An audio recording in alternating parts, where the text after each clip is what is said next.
የዓለም እግር ኳስ ዋንጫ ሞቅ ደመቅ እያለ እንደቀጠለ ይገኛል። አርጀንቲና፣ ፈረንሳይ ትናንትና የዓለም ዋንጫ የኳታር የ2022 የዓለም ዋንጫ የፍጻሜ ተፋላሚዎች ጨዋታዎቻቸውን አድርገው ነበር ከሴኔጋልና ከአልጄሪያ ጋር። የአርጀንቲና ጨዋታ ትናንትና የሚባል አይደለም። አሁን ከእኛ ስቱዲዮ ከገባን ከደቂቃዎች በፊት የተጠናቀቀ ጨዋታ ነው። ሌሎችንም ጉዳዮች እናነሳለን። ከጨዋታዎቹ ጋር በተያያዘ ፖርቹጋል ከዴሞክራቲክ ሪፐብሊክ ኦፍ ኮንጎ፣ እንግሊዝ ከክሮኤሽያ ዛሬ የሚደረጉ የዓለም ዋንጫ ጨዋታዎች ናቸው። ሌሎችም ጉዳዮች ይነሳሉ።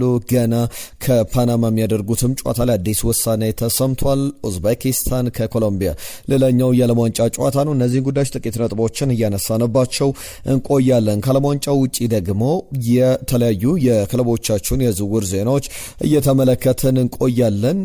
በተለይ ደግሞ በአጠቃላይ የቼልሲ፣ የማንቸስተር ዩናይትድ፣ የአርሰናል ዝውውሮች የሚነሳሉ። ከሊቨርፑል ጋር በተያያዘ ምናልባት የአንዶኒ ኢራዮላ የመጀመሪያ ዝውውር ማን ሊሆን ይችላል የሚለው ሲጠበቅ ነበረ። አንድ ፍንጭ ተሰምቷል። አርሰናል በቀይ መስመር ተከላካይ ቦታ ላይ በቤን ዋይት ቦታ ላይ ሁለት ተጫዋቾችን በጥብቅ እየተፈለገ ይገኛል። አንደኛው ከስፔን ነው፣ አንደኛው ደግሞ ከፖርቹጋል ነው። ሁለቱም ግን ስፔናውያን ተጫዋቾች ናቸው። የአርሰናል የሞርጋን ሮጀርስ ጉዳይ ምን አዲስ ነገር አለ ካላችሁ በውስጥ አዋቂ ምንጮች በደንብ ታማኒ ከሚባሉ ምንጮች የሰማናቸውን ጉዳዮች እናነሳለን። የድርድሩ ሂደት ምን ላይ ይገኛል? ማንቸስተር ዩናይትድ የመስመር አጥቂ የፈለገ ገበያ ላይ ወጥቷል። ከፕሪሚየር ሊግ ተጫዋች ለማምጣት የመጀመሪያ ጥያቄ ስለማቅረቡ ተሰምቷል። ሌላ የአማካኝ ስፍራ ቦታ ላይ ደግሞ የማቲያስ ፈርናንዴዝም አማራጭ፣ ምናልባት ማቲያስ ፈርናንዴዝ የመሸጥ ከሆነ ማንቸስተር ዩናይትድ በፈለገው ዋጋ ድርድሮች የተደረጉ ይገኛሉ። የሌፍት ባክ ቦታ ላይም እየተነሱ ያሉ ጥያቄዎች አሉ። ሌሎችንም አጫጭር ጉዳዮች እናነሳለን። የሩበን ዲያዝ ጉዳይም ከማንቸስተር ሲቲ ጋር ይነሳል። ሌሎችንም የማንቸስተር ሲቲ ጉዳዮች እየነገርናችሁ እንቆያለን። ጤና ይስጥልን ብለናል። ክብሯትና ክብሯን በቀጥታ ወደ ጉዳዮቻችን እናልፋለን። ሀሳብ አስተያየቶቻችሁን ላኩልን። ፖርቹጋል ከዲሞክራቲክ ሪፐብሊክ ኦፍ ኮንጎ ስለስንት ይጠናቀቃል? ወይም በዚህ ጨዋታ ላይ ክርስቲያኖ ሮናልዶ ግብ ያስቆጥራል ብላችሁ ታስባላችሁ? በእንግሊዝ ብሔራዊ ቡድንና የክሮኤሽያ ብሔራዊ ቡድን እስካሁን ከተመለከትናቸው የዓለም ዋንጫ ጨዋታዎች ምናልባት ጠንካራው የሁለት ቡድኖች ግንኙነት ሊሆን ይችላል። በስም ደረጃ በቅርብ ጊዜያት ላይ ስኬታማ ሁለት ብሔራዊ ቡድኖች ናቸው ማለት ይቻላል። በዓለም ዋንጫ በተለይ የክሮኤሽያ ብሔራዊ ቡድን ባለፉት ዓመታት በጣም ጥሩ ቆይታን አድርጓል። አሁን ደግሞ የክሮኤሽያ ወርቃማ ትውልድ ከሚባሉ ተጫዋቾች መካከል አብዛኞቹ እነ ሉካ ሞድሪች እድሜያቸው ገፍቷል። ነገር ግን አሁንም እነ ማቴዮ ኮቫቺች፣ ኢቫን ፔሪሲች፣ ሉካ ሞድሪች ያሉበት ጨዋታ ነውና በዚህ ጨዋታ ዙሪያም የሚነሱ ነጥቦች አሉ። ስለስንት ይጠናቀቃል? የእንግሊዝ ብሔራዊ ቡድን በምን መንገድ ይጀምራል? ሀሳብ አስተያየቶቻችሁን ላኩልን። በቀጥታ ወደ ጉዳዮቻችን እናልፋለን። ይህንን ቪዲዮ ግን ላይክ አድርጋችሁ ጀምሩ። የዓለም እግር ኳስ ዋንጫ ትናንትና በተለይ የሴኔጋልና የፈረንሳይ ጨዋታ ሴኔጋል ከሴኔጋል የተጫወተችበት በሚል ብዙ ሀሳቦች ሲሰጥበት ነበር። አብዛኞቹ የዘር ግንዳቸው የፈረንሳይ ብሔራዊ ቡድን ተጫዋቾች ከሴኔጋል ወይም ከአፍሪካ ምድር የሚመዘዝ ነውና ከሴኔጋል፣ ከካሜሮን፣ ከሌሎችም የአፍሪካ ሀገራት የሚመዘዝ ነው። በዋነኝነት ደግሞ በዚህ በፈረንሳይ ቀኝ ግዛት ውስጥ ባሉ ሀገራት የሚወሰን እንደሆነ ይታወቃልና የትናንትናው ጨዋታ በጣም ጥራት ያለው ጨዋታ እስካሁንም ከተመለከትናቸው በጣም አዝናኝ የዲዲዬ ዴሻ ቡድን እንደዚህ አይነት ማጥቃትን ይከተላል ተብሎ አልተጠበቀም። ዲዲዬ ዴሾ ፍራንሳይ የፍራንስ ብሔራዊ ቡድንም ካለው የስኳድ ጥራት በተቃራኒ ብዙ ጊዜ መከላከልን ፕሪፈር የሚያደርግ ነው። ትናንትና በአርሰናል በኩል ዊሊያም ሳሊባ የአርሰናሉ ተጫዋች ከዳዊት ኢምፔካኖ ጋር የባየር ሙኒኩ ተከላካይ ጋር ተጣምሮ ጀምሯል። ጁሊየስ ኮንዴ እንዲሁም ቲዮ ኤርናንዴዝ ለማጥቃት በተለይ ጥሩ የተመቸ የመስመር አጥቂ እንደሆነ ይታወቃል። አማካኝ ስፍራ ላይ ኦሪዮላ ሹዋሚኒ እንዲሁም አድሪያን ራቢዮት ተሳልፈዋል። የፊት መስመሩን ደግሞ በጣም ፍሉድ በሆነ መንገድ ሲመሩት የነበሩት ማይክል ኦሊሴ፣ ኦዝማን ዴምቤሌ፣ ዴዝሪ ድዌ፣ ኬሊያን ኤምባፔ ነበሩ። ኬሊያን ኤምባፔ ብዙ ኳሶችን ስቷል። ሁለት ግቦችን ደግሞ አስቆጥሮ ወጥቷል። ጨዋታው 3-1 በሆነ ውጤት የተጠናቀቀ መርሃ ግብር ነው። በጣም ጥሩ እንቅስቃሴ የተደረገበት ጨዋታ እንደነበረ ተመልክተናል። ብራድሊ ባርኮላ ተቀይሮ ገብቶ 82ኛው ደቂቃ ላይ የፈረንሳይ ብሔራዊ ቡድንን ሌላ ግብ አስቆጥሯል። የፓሪስ ሰን ዠርመን የቀድሞ ተጫዋችና የአሁን ተጫዋቾች ጎል ላይ የስኮር ላይኑ ላይ የተመለከትናቸው ነበሩ። ኢብራሂም ባይ 95ኛው ደቂቃ ላይ በጣም ቆንጆ ግብ አስቆጥሮ ነበር። ነገር ግን 96ኛው ደቂቃ ላይ ጨዋታው ሲጀመር ኬሊያን ኤምባፔ ጨዋታውን ከ2-1 ወደ 3-1 እንዲሆን አድርጎታል። በጣም የሚገርም የጨዋታ ጊዜ ያሳለፈው ተጫዋች ማይክል ኦሊሴ ነበረ። ማይክል ኦሊሴ ምን አይነት ታለንት እንዳለው በተለይ ደግሞ ከኳስ ጋር እንዴት የሚያምርበት ተጫዋች እንደሆነ ተመልክተናል። ቀጣይ ጨዋታን ደግሞ የሚያስናፍቅ አይነት መርሃ ግብር ነው። የሴኔጋል ብሔራዊ ቡድን ፊዚካሊቲው አጠቃላይ ምናልባት ጥሩ ሊጓዝ እንደሚችል ፍንጭ የሰጠበት ጨዋታ ነው። በዛ የሚቀጥል ከሆነ የፈረንሳይ ብሔራዊ ቡድን ሆነበት እንጂ ከዛ በላይ ጨዋታው ጥሩ ነበረ። አንዳንድ አጋጣሚዎች ላይ ኒኮላስ ጃክሰን በጣም ጥሩ ሲጫወት የነበረበት፣ በራስ መተማመኑ የማች ፊትነሱ በጣም ጥሩ ነበረ። በዚህ ብሔራዊ ቡድን በኩል በቀጣይም ከሴኔጋል ብሔራዊ ቡድን ጥሩ ነገር መጠበቅ ይቻላል። የፈረንሳይ ብሔራዊ ቡድን ግን የሚገርም አይነት ኳሊቲዎች ያሉት ብሔራዊ ቡድን እንደሆነ ትናንትና በስፋት ተመልክተናል። በጨዋታው ላይ ማይክል ኦሊሴ የጨዋታው ኮከብ ተብሎ ተመርጧል። ኬሊያን ኤምባፔ ደግሞ የፈረንሳይ የምን ጊዜም ከፍተኛ ግብ አስቆጣሪነትን 56 ግቦች ነበሩት። 58ኛ ግቡን አስቆጥሯል። ትናንትና በ99 ጨዋታ ቀጣይ 100ኛ ጨዋታውን በዚሁ ዓለም ዋንጫ ላይ ያከናውናል። አሁን 57ና 58ኛ ግቦቹን አስቆጥሯል። ከኦሊቬ ዢሩም ቁጥሩን በላይነቱን ክብረ ወሰኑን ተረክቧል። በአጠቃላይ በዚህ በዓለም ዋንጫ ላይ ደግሞ 14ኛ ግቡን ያስቆጠረ በት ነው። የኬሊያን ኤምባፔ በተለይ አዲስ ታሪክም አስመዝግቧል። በዓለም ዋንጫ ታሪክ በ5 የተለያዩ ጨዋታዎች 2 እና ከዚያ በላይ ግቦችን በማስቆጠር 2018 ላይ ከአርጀንቲና ጋር 2 ግቦችን፣ 2022 ላይ ከዴንማርክ ጋር 2 ግቦችን፣ 2022 ላይ ከፖላንድ ጋር 2 ግቦችን እንዲሁም ደግሞ በፍጻሜው ከአርጀንቲና ጋር ሃትሪክ የሰራበት ጨዋታ ይታወሳል። ከዛ ውጪ 2 ግቦችንም ያስቆጠረበት የሴኔጋል ብሔራዊ ቡድን ትናንትና ጨዋታ ይጠቀሳል። በ5 የተለያዩ ጨዋታዎች ላይ 2 እና ከዚያ በላይ ግቦችን በማስቆጠር አዲስ ክብረ ወሰን አስመዝግቧል። በዓለም ዋንጫ ላይም 14ኛ ግቡን አስቆጥሯል። 2018 ላይ መጀመሪያ ውድድሩ ነበር፣ የዓለም ዋንጫ አሸናፊ ነበር። 2022 ላይ የፍጻሜ ተፋላሚ ነበር። ሁለተኛው ውድድሩ ላይ፣ ሶስተኛው የዓለም ዋንጫ ገና እንደተጀመረ ነው፣ ወይም የሶስተኛው የዓለም ዋንጫ አንደኛ ጨዋታ ላይ ይገኛልና ነገር ግን ቁጥሮቹ ከዚህ በላይ ሚሮስላቭ ክሎዘ 16 ግቦችን ይዞ ነበረ። በእርግጥ የሚሮስላቭ ክሎዘን ቁጥር ሊዮኔል ሜሲ ተጋርቶታል። 16 ላይ ደርሷል። የሊዮኔል ሜሲንም ቁጥሮች እናነሳለን። ኬሊያን ኤምባፔ ግን የሚገርም ጊዜን አሳልፏል ብሎ መናገር ይቻላል። ሌላኛው ጨዋታ ኢራቅና ኖርዌይ ያደረጉት ጨዋታ ነው። በዚህ ጨዋታ ላይ የኖርዌይ ብሔራዊ ቡድን ሃርሊንግ ብራውት ሃላንድ 2 ግቦችን አስቆጥሯል። ኦስቲጋርድ ሌላኛውን 76ኛው ደቂቃ ላይ፣ ሁሴን ደግሞ 96ኛው ደቂቃ ላይ በራሱ ግብ ላይ አስቆጥሮ የኢራቅ ብሔራዊ ቡድን በእርግጥ ሁሴን ባስቆጥራት ግብ 39ኛው ደቂቃ ላይ አቻ ሆኖ ነበር። 4-1 በሆነ ውጤት ተሸንፏል። እንዳጠቃላይ የኢራቅ ብሔራዊ ቡድን ጥሩ ብሔራዊ ቡድን ነገር ግን የልምድ ችግር ያለበት፣ የኖርዌይ ብሔራዊ ቡድን ደግሞ አሌክሳንደር ሶርለዝ እና ሃርሊንግ ብራውት ሃላንድን የሚጠቀምበት መንገድ ጥያቄዎችን እያስነሳ ይገኛል። በዚህ ሂደት ደግሞ የመጨረሻ ሂደቱ የኖርዌይ ብሔራዊ ቡድን ቀጣይ ከሴኔጋል ቀጣይ ከፈረንሳይ ብሔራዊ ቡድን ጋር በሚያደርጋቸው ጨዋታዎች ላይ ምን አይነት ቡድን ይዞ ሊቀርብ ይችላል። ሃርሊንግ ብራውት ሃላንድ 2 ግቦችን በማስቆጠር ጀምሯል። በጨዋታውም ላይም የጨዋታው ኮከብ ተብሎ ተመርጧል። ባለፉት 11 ጨዋታዎች ለኖርዌይ 22 ግቦችን አስቆጥሯል። ትናንትና 2 ግቦችን ያስቆጠረበት ጨዋታ ነው። እንዳጠቃላይ በኖርዌይ ብሔራዊ ቡድን 51 ጨዋታዎችን አድርጎ 57 ግቦችን አስቆጥሯል። የሚገርም አይነት ቁጥር ነው። በጣም የሚገርም ጊዜ ላይ እንዳለ መናገር ይቻላል። የኖርዌይ የምን ጊዜም ከፍተኛ ግብ አስቆጣሪ ነው። አሁን በጋራ በሚገርም ጊዜ ላይ ያለ ተጫዋች ነው። በዓለም ዋንጫው ላይም ይህንን ቁጥር ያሻሽላል ተብሎ ይጠበቃል። በቀጣይ ጨዋታዎች ላይ ሃርሊንግ ብራውት ሃላንድ ትናንትና 2 ግቦችን አስቆጥሮ ጀምሯል። ሌላኛው ጨዋታ የሊዮኔል ሜሲ ጨዋታ ነበረ። ሊዮኔል አንድሬስ ሜሲ አሁን እኛ ስቱዲዮ ከመግባታችን ከደቂቃዎች በፊት የተጠናቀቀ ጨዋታ ነበረ። 3-0 በሆነ ውጤት የአልጄሪያ ብሔራዊ ቡድን አሸንፏል።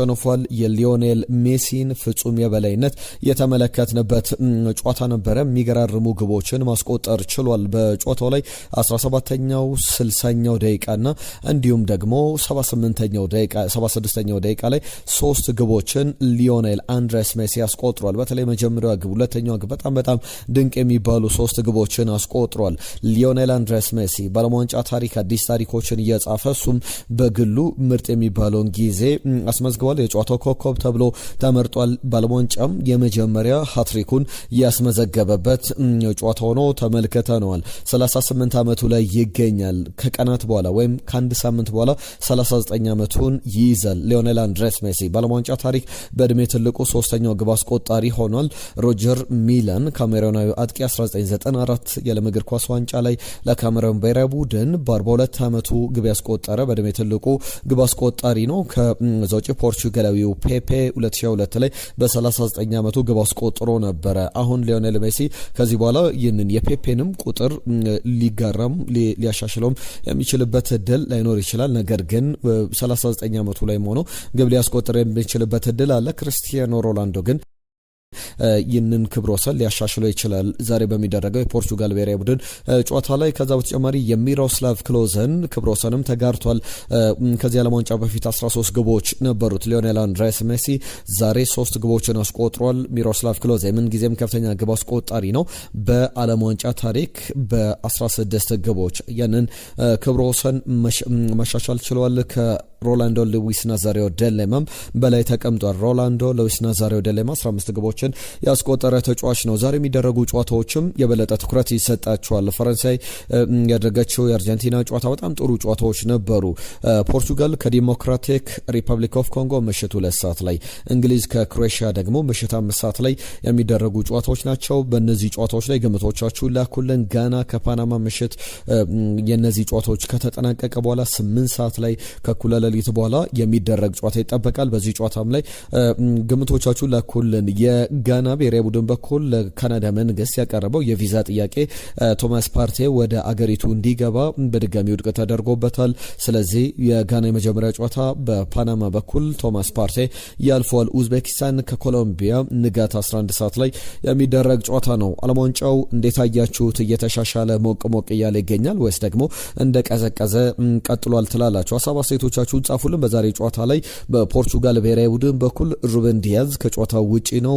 ፉሊ ፊት አይደለም ወይም ሙሉ ለሙሉ ለጨዋታው ዝግጁ አይደለም። ስለዚህ ሪስክ አንወስድም ብሏል ሮቤርቶ ማርቲኔዝ። ሮቤርቶ ማርቲኔዝን በተመለከተ ከዚህኛው ዓለም ዋንጫ በኋላ ከፖርቹጋል ብሔራዊ ቡድን ጋር እንደሚለያዩ የሚያሳዩ ዘገቦችን እየተመለከተን እንገኛለን። የዓለም ዋንጫ ጉዳዮች ላይ ብዙ ሀሳቦችን አነሳን። በእንግሊዝ ብሔራዊ ቡድን በኩል ቲኖ ሊቨርሜንቶ በጣም በሚያሳዝን መንገድ ከዓለም ዋንጫው ውጭ ሆኗል። ጉዳት አጋጥሞታል። ትሬቨር ቻሎቫ እሱን ተክቶ ወደ ዓለም ዋንጫው ስብስብ የተካተተ ተጫዋች ሆኗል። በእንግሊዝ ብሔራዊ ቡድን በኩል እነዚህን ጉዳዮች ተመልክተናል። ለሁሉም ዝርዝር ጉዳዮችን አነሳን። ዓለም ዋንጫውን በተመለከተ እንቀጥላለን። የተወደዳችሁ ሀሳብ አስተያየቶቻችሁን ላኩልን። ይህንን ቪዲዮ ላይክ አድርጋችሁ እንደጀመራችሁ ተስፋ እናደርጋለን። ዝውውር ጉዳዮች ላይ ትኩረት እናደርግ። ዛሬ ከተሰሙ ጉዳዮች መካከል ማንቸስተር ዩናይትድን እየተመለከቱ በርከት ያሉ ጉዳዮችን ሰምተናል። ከሞርጋን ሮጀርስም ጋር በተያያዘ የሚነሱ አዳዲስ ጉዳዮች አሉ። የማንቸስተር ዩናይትድና የቼልሲን ጉዳይ ላንሳ። አልቫሮ ካሬራስን የተመለከተ ጉዳይ ነው። የ23 ዓመቱ ተጫዋች በማንቸስተር ዩናይትድ አካዳሚ ያለፈ ከሪያል ማድሪድ ገና በታዳጊነቱ ካስፈረመው በኋላ ወደ ቤኔፊካ ሄዶ ነበረ። ከቤኔፊካም መልሶ የማስፈረም መብት ነበረው ማንቸስተር ዩናይትድ ያንን ሳይጠቀምበት ቀርቷል። አሁን አልቫሮ ካሬራስን በተመለከተ የ23 ዓመቱ ተጫዋች በተለይ ከቼልሲ ወደ ሪያል ማድሪድ የተዘዋወረው የማርክ ኩኩሬያ ዝውውር ይጠቀሳል። ማርክ ኩኩሬያ ወደ ሪያል ማድሪድ ማምራቱን ወይም ደግሞ ይፋ ይደረጋል። ዝውውሩ በቀጣይ ሁለቱ ክለቦች ስምምነት ላይ የደረሱበት ዝውውር እንደሆነ ይታወቃልና እንደ አጠቃላይ የ23 ዓመቱ ተጫዋች በቀጥታ በዚህ በማንቸስተር ዩናይትድና በቼልሲ እይታ ውስጥ ገብቷል። ማንቸስተር ዩናይትድ የሉክሾን የረጅም ጊዜ ተተኪ እንዲሁም ደግሞ ተፎካካሪም ይፈልጋል። ታይለር ማላሺያ ከቡድኑ ጋር መለየቱ ይታወቃል። በነጻ ዝውውር እሱ ነበረ አውት ኤንድ አውት የራይት ባክ የሌፍት ባክ ቦታ ላይ የሉክሾን ቦታ ሸፍኖ መጫወት የሚችል በተፈጥሯዊ ቦታው ላይ። ነገር ግን የሱ ከማንቸስተር ዩናይትድ ኮንትራቱን አጠናቆ በነጻ ዝውውር መለየቱን ተከትሎ ማንቸስተር ዩናይትድ አልቫሮ ካሬራስን እየፈለገ ይገኛል። አልቫሮ ካሬራስ ደግሞ በተለይ ወደ ሪያል ማድሪድ ሲመጣ የመጀመሪያዎቹን ጊዜያት ላይ በጣም ጥሩ ሲጫወት ነበረ በአሰልጣኝ ቻቪ አሎንሶ ስር።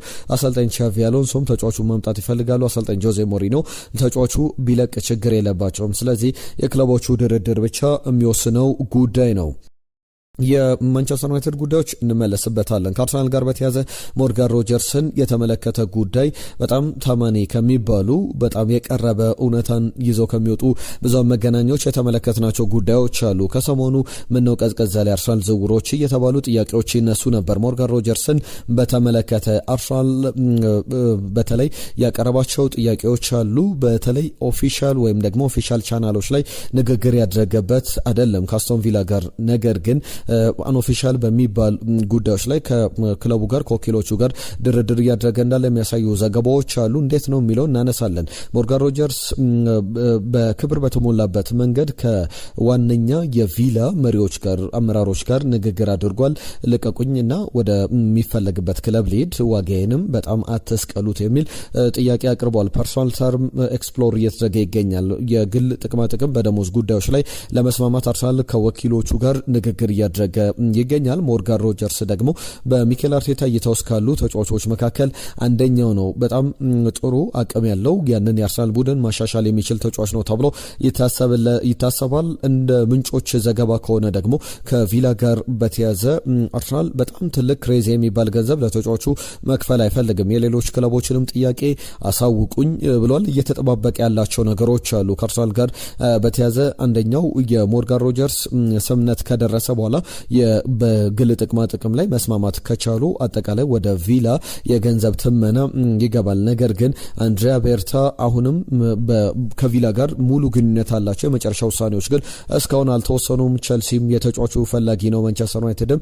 ይፈልጓል። አሰልጣኝ ማይክል ካሪክም የተጫዋቹ አድናቂ እንደሆነ እየተነገረ ይገኛል። በእርግጥ በአርሰናል በኩል እነ ዩቦዴ ስኮት፣ አሌክስ ስኮት፣ መኑኮኔን የተመለከቱ ስሞችንም እየተመለከተን እንገኛለን። በቀጣይ ግን ምን ሊሆን ይችላል የዝውውር ሂደቱ የሚለውን እናነሳለን። ከዩናይትድ ጋር በተያያዘ ሁለት ጉዳዮችን እናስቀድም። አንደኛው ጉዳይ ሰምረንቪል ጉዳይ ነው። ኔዘርላንዳዊ ተጫዋች የማንቸስተር ዩናይትድ ኡነኛ ሰው ይሆናል ተብሎ እየተጠበቀ ይገኛል። በግራ መስመር አጥቂ ቦታ ላይ በተለይ ደግሞ እንደ ስኳድ ተጫዋች ቢያዝም አቅሙን አሳድጎ በትልቅ ደረጃ መጫወትም ቢችል ለማንቸስተር ዩናይትድ ብዙ መጨመር የሚችላቸው ነገሮች አሉ። ማንቸስተር ዩናይትድ ዴታዎችን እየተከተለ ዴታዎችን እየተመለከተ ምልመራዎችን እያደረገ እንዳለ ይታወቃል። ከባለፉት ዓመታት ጀምሮ እነ ቤንያሚን ሸሽኮ ሲመጡ የማንቸስተር ዩናይትድ የውስጥ ዴታዎች ጥቅም ላይ ውለዋል።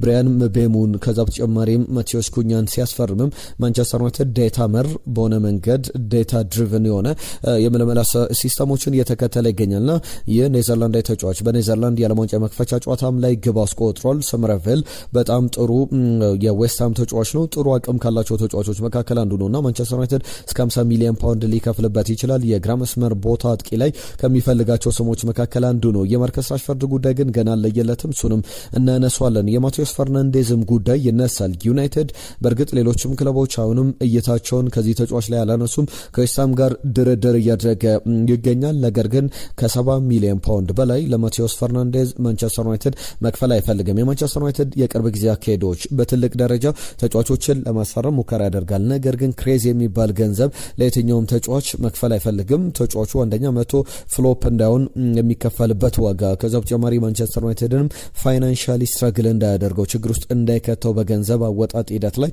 እየተነሱ ያሉ ጉዳዮች አሉ። ሳንደንበርግን የተመለከተ ጉዳይም ተመልክተናል። የማንቸስተር ዩናይትድ ሁለተኛ አማራጭ ሊሆን ይችላል። ምናልባት ማቴዎስ ፈርናንዴዝ የማይሳካ ከሆነ ሳንደንበርግ የፕሪሚየር ሊግ ልምድ ያለው በፉላም እየተጫወተ ያለ ማንቸስተር ዩናይትድ አስቀድሞ ከበርንሌም ሊያስፈርመው ይፈልጋል ተብሎ በኤሪክ ቴን ሃግ ስር ስሙ ሲነሳ የነበረ ተጫዋች ነው።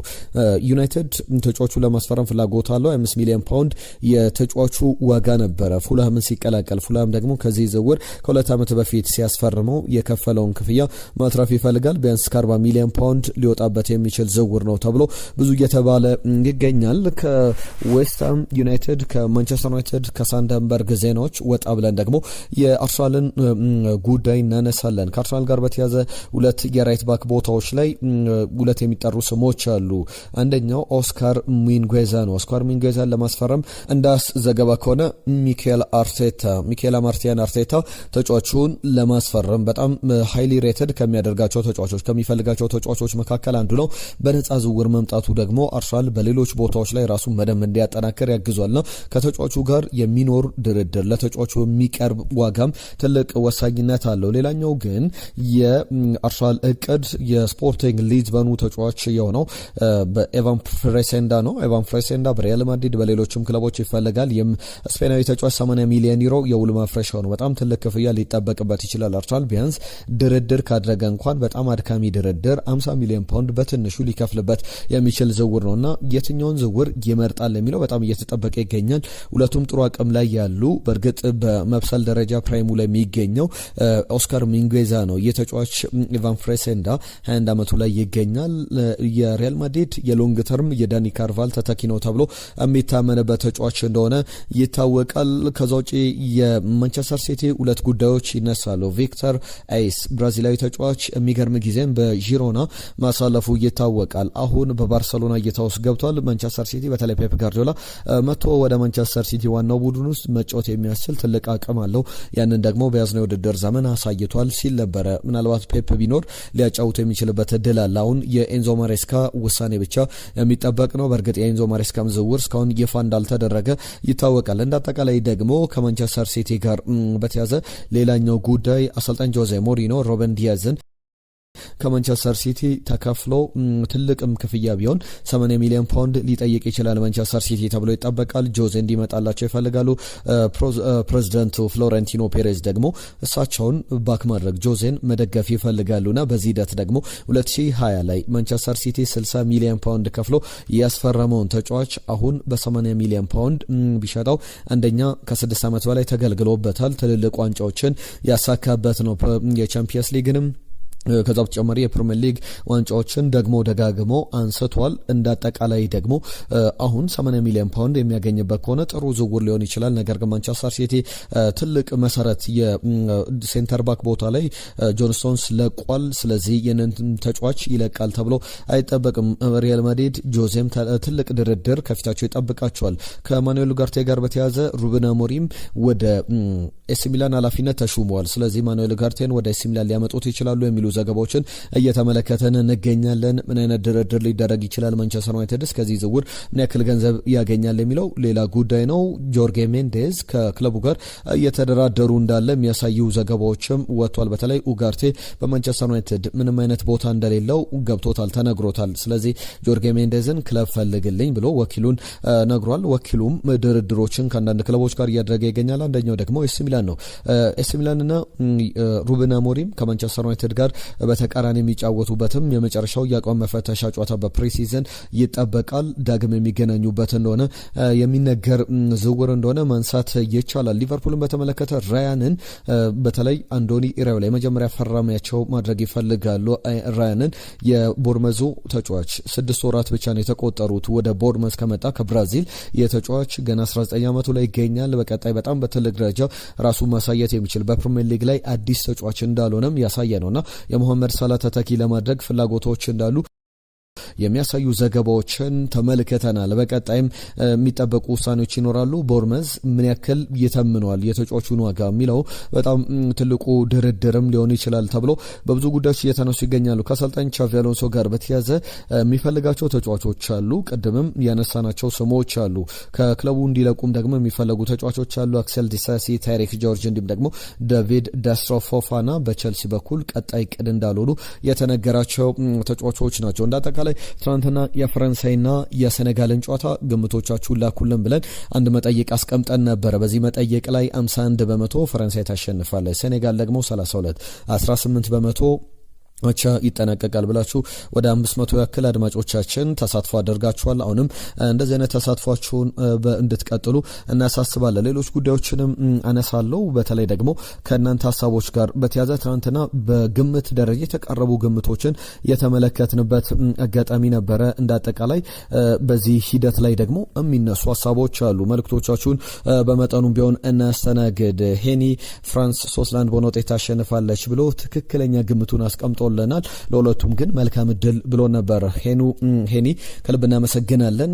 በትክክል ገምታል።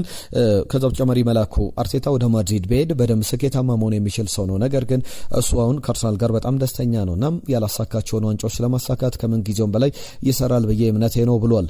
መቻል የጻፈልን መልእክት አለ። ሴኔጋል 2-1 በሆነ ውጤት ታሸንፋለች። ድል ለአፍሪካ ብሎናል። መቻል ካረር ሴኔጋል በጣም ጥሩ ተፎካካሪ ነበረች። 2-1 በሆነ ውጤት አላሸነፈችም። 3-1 ተሸንፋለች። አቡሽም በተመሳሳይ 2-1 በሆነ ውጤት ብሎ ግምቱን አስቀምጦልን ነበረ። ብሩክ ተምሌናችሁ ብዙ እንደ በፊቱ ቪዚብል አይደለም፣ ስለዚህ ቢስተካከል ብሎናል። ለማስተካከል እንሞክራለን። ብሩክ ከልብ እናመሰግናለን። በላይ የጻፍክልን መልእክት አለ። ያሉ ጉዳዮችን በስፋት አንስተናልና በተለይ ደግሞ እነዚህ አትሌቲክ ሌሎችም ብዙሃን መገናኛዎች ላይ የምናገኛቸው መረጃዎች ነው እያጋራን ያለ ነው። ከዝውውር ዜናዎች ጋር በተያዘ አስተዋል የተባለ አድማጫችን ዩናይትድ ዝም ብሎ የሚንቀረፈፈው ከብዙ ተጫዋቾች ጋር ስሙ ይነሳል፣ ግን ምንም የለም እስካሁን ሌሎች ከኋላ መጥተው እስኪወስዷቸው ነው የሚጠብቀው ብሏል። አንዳንድ የዩናይትድ እንቅስቃሴዎች በጣም ጥሩ የሚባሉ ናቸው። ለምሳሌ የኤደርሰን ዝውውር ያለቀ ጉዳይ ነው። ዓለም ዋንጫው ላይ ባይጠራ ኖሮ ወደ ብራዚል ብሔራዊ ቡድን በደንብ በጥሩ ደረጃ እንመለከተው ነበርና ዩናይትድ እንዲሁም ከአብዛኞቹ ክለቦች የተሻለ እንቅስቃሴ ላይ ያለ ክለብ ነው ብሎ ማንሳት ይቻላል። አየነው ሙሉዓለም ሰላም ምርጦች እንዴት ናቸው? የአርሰናል የዝውውር ፖሊሲ ቬንገር ጊዜን ቀርፋፋነት የተመለሰ ይመስላል ብሏል። ጀርሚ ሞንጋ ተደራድሮ ማስፈረም አልቻለም። ይህ ልማዱ አሁንም የአርሰናል ትልቅ ችግር ሆኗል። 5 ሚሊዮን ዩሮ ገንዘብ ላለመጨመር ብዙ የሚፈልጋቸውን ተጫዋቾች እንዳያጣም ስጋቴ ነው የሚል ሀሳቡ ልኮልናል። ለጅብሰን ገሮ ፈረንሳይ ብሔራዊ ቡድን 3-2 በሆነ ውጤት ሴኔጋልን ያሸንፋል ብሎ ጥሩ ፉክክር ይጠበቃል ብሎ በጣም ጥሩ ግምቱን አስቀምጦልናል። ነጅብ ሰንገሮ ከናይሮቢ ኬንያ የጻፈልን መልእክት አለ። እንዳላይ ከደብረ ዘይት እንዴት ናችሁ? ሰላም ቤስቶች ክበሩልኝ። የኔው ማንቸስተር ዩናይትድ በዩኒቨርሲቲ ስር በዝውውር ጉዳይ የሚወስኑት በጣም ተመችቶኛል። ማንቸስተር ዩናይትድ ፈልጎ ብቃት ያለውን ተጫዋች ብቻ ነው የሚያስፈርመው። በዚህ አካሄዱ የሚቀጥል ከሆነ ማን ዩናይትድ አሁንም ትልቅ ነው፣ ከዛ በላይ ግዙፍ ይሆናል። ፈረንሳይ ሴኔጋልን ታሸንፋለች። ሰናይ ቀን ብሎናል። ሁላችሁንም ከልብ እናመሰግናለን ስለጻፋችሁልን፣ ስለሰጣችሁን ሀሳብ፣ ስለ መልእክቶቻችሁ በሙሉ። በርከት ያሉ ጉዳዮች ክለቦቻችሁን በተመለከተ አዳዲስ የተሰሙ ጉዳዮችን አጋራናችሁ። በአዳዲስ ጉዳዮች እንመለሳለን። ከዓለም ዋንጫ ጋር በተያያዘ እናንተን ግምቶች፣ ሀሳብ፣ አስተያየቶችን እንጠብቃለን። ባነሳናቸው ጉዳዮች ላይ መልእክቶቻችሁን ላኩልን። ጤና ይስጥልን ብለናል።